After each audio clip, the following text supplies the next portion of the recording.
Welcome back to my kitchen. I'm going to show you another recipe today. We're going to make some risotto and I'm going to show you my secrets on how to make the perfect risotto.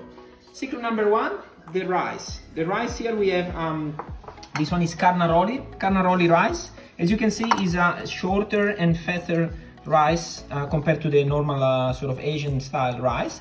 And it's quite starchy. I don't know if you can see, but there's a lot of starch left over on my hand.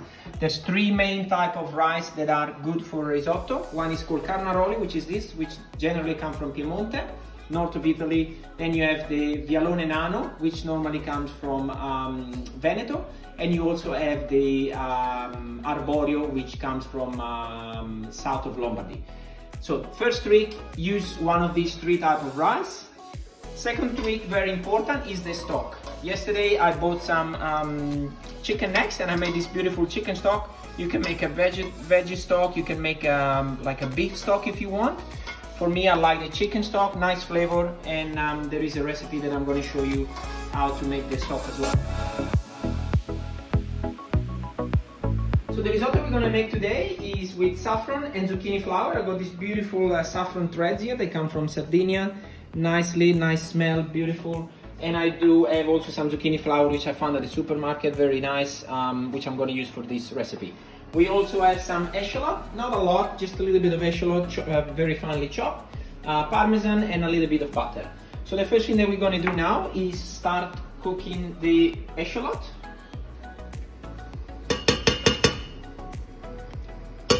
So we cook the eschalot. Yep, put them in there. Now, I don't like to use too much onion. Some people like to use more or garlic. For me, I like the flavor of the rice to be more plain, so I like to use just a little bit of onion. The stock, as you can see, I brought it to the boil here. It's very important that our stock will come to the boil before we put it in.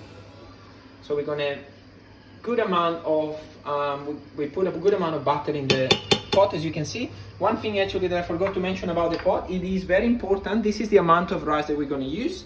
And this is the pot. As you can see, the casserole, it needs to be big enough to cook the rice, because this rice will become a lot bigger once it's cooked. And also another very important thing, you need a casserole which has a good thick bottom. What's going to happen if you use a casserole that doesn't have a thick bottom is the rice is going to cook too quickly and it's going to stick to the bottom, because during the cooking process the rice will release a lot of starch. So you really want to have that nice thicker pot that will give a more uniform cooking. Alright, so the butter is melted, not too hot, doesn't have to get brown or anything. We put in the eschalot. Just let it gently cook. It's chopped very finely, as you can see, so it's going to cook very quickly. And then we're going to do something that is really important, which is called toasting the rice. So I'm going to show you the way we're going to do it. It's probably one of the most important phases in the cooking of the risotto. Eschalot is cooking. In the meantime, I'm going to prepare my timer for the cooking of the rice. This rice will take approximately 14 to 16 minutes. I'm going to start with 15 and then we will see. Now we're going to add the rice in. I like to put straight away a little bit of salt. Alright, a little bit more power on the heat, and we just start stirring the rice. So what you want to do now, basically, you want to toast the rice. You want to toast nicely without getting too hot. If it gets too hot, the starch around will start cooking and the rice won't come out nice and creamy. But if it's nicely toasted, that helps to release the starch. So basically the secret, I mean, to get a nice risotto, you want it nice and creamy at the end without adding too much fat, too much butter or parmesan. So the better you do this phase, the better will be the result at the end. As you can see, the fire is 7.5, so that's, quite hot, but not too hot. And we can toss the rice like this.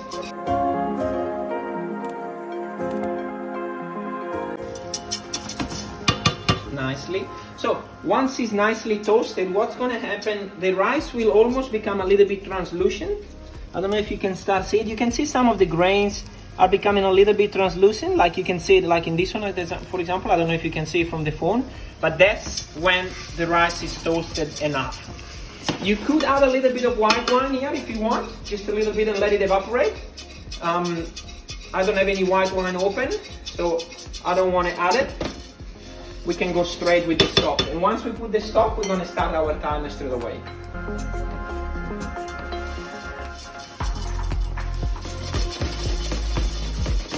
Alright, now it's really nicely toasted. You can hear even once you become an expert at it, even the noise that the rice makes once it's nicely toasted is quite different.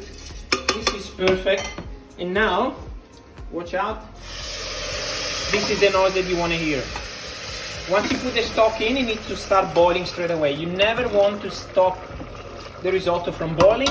Start the timer straight away. We have 15 minutes from now to get it done. So we add the stock, very important. We don't add all of the stock at once. We add it little by little. As you can see, I've only added enough stock to just to cover the rice. All right, and we stir it. Now there's a few different ideas on if you should stir it or not. I like to stir it. I think the rice will release a lot more starch if you keep stirring it, but you need to be a lot more careful because it will tend to stick a lot more.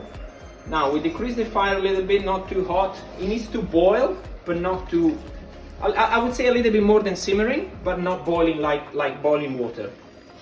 All right, so we let it cook like that. See, I can show you here the water is the stock is already becoming quite cloudy. That means the starch is already coming out of the rice, so that's a good sign. It means we've done a good toasting. All right, so I've added the saffron into the recipe. You can add it at the beginning or you can add it now. I've added it now. It's starting to release the color, beautiful. In the meantime, what I'm going to do is I'm going to cut this zucchini flower. We're just going to get rid of the stem at the bottom here. We're going to get rid of the stem. We are going to then separate the flowers from the zucchini like that. These one are female zucchini flower, so they have the stem, they have the zucchini and the flower on top. If you get the male, it's only the flower. All right, so we're going to do them all like that. And the flower, we're going to add it at the end. The zucchini, we can add them in a few minutes during the cooking. What I'm doing here, I'm keep stirring. As you can see, the starch, there's more starch coming out. Keep stirring. Add the stock little by little. If you happen to run out of stock, you can add a little bit of water. It's not ideal. As long as it's hot though, it's fine. You can use, and I did use sometimes, the stock that you buy at the supermarket. There's better brands that you can buy. I think when you make your own stock, the difference is quite substantial, to be honest. I think, you know, if you have time to make your own stock, you should. These zucchini, I'm just going to cut them not too little. I'm going to cut them sort of this size. They'll cook very quickly, so I don't want them to become mushy. And with the flowers, we can keep the inside. Some people like to remove the this part inside. I like to keep it in there. I think there is a nice flavor there. What we do, we just do what is called julienne. So we just slice them like this, and we're going to add them. This one we're going to add them at the very end. All right, so you can see the risotto is cooking nicely. Can you see it? I just tasted it. You can add. It's quite important that you add enough salt through the cooking. Otherwise, you add too much salt at the end, and the flavor is not going to be the same. We can now add the zucchini. We're not going to add the flowers. We just add the zucchini in. I want to mention something about the butter. This one is salted butter. You can use unsalted butter.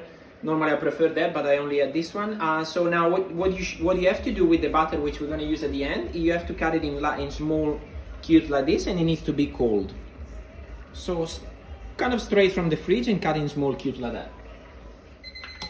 All right, time is up. Now we're going to add first of all, we're going to take the rice off the fire. We can add the zucchini flour in right now. We're just going to leave it here for a few seconds just to rest a little bit. The reason we leave it to rest is simply to let it cool down a little bit, because if we add the butter straight away, even if the butter is cold, it might melt too quickly. We can add always a little bit more stock towards the end. Now we're gonna do the what is in Italian we call it mantecare.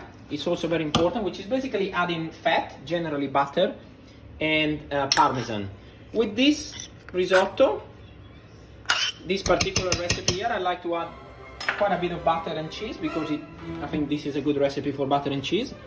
If you make other type of risotto, like for example a seafood risotto, or you know, something with flavors that are more delicate, then you can add a little bit less butter and a little bit less cheese. So as you can see, a generous amount of parmesan. We stir it in. So the risotto needs to be what we call allonda, and I'm going to show you what allonda means in a second. You see the beautiful yellow color with the contours of the green of the zucchini. All right, see, it's nice and creamy. Okay, and this is allonda because see, it's like a wave. All right, so we stir it nicely. Beautiful. So basically you're gonna let the butter melt and incorporate together with the rice. Become nice and creamy. Gonna taste it again.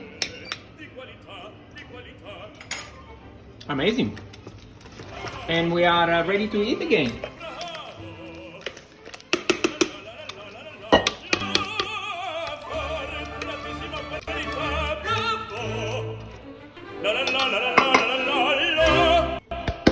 Fortunatissimo per verità, fortunatissimo per verità, la la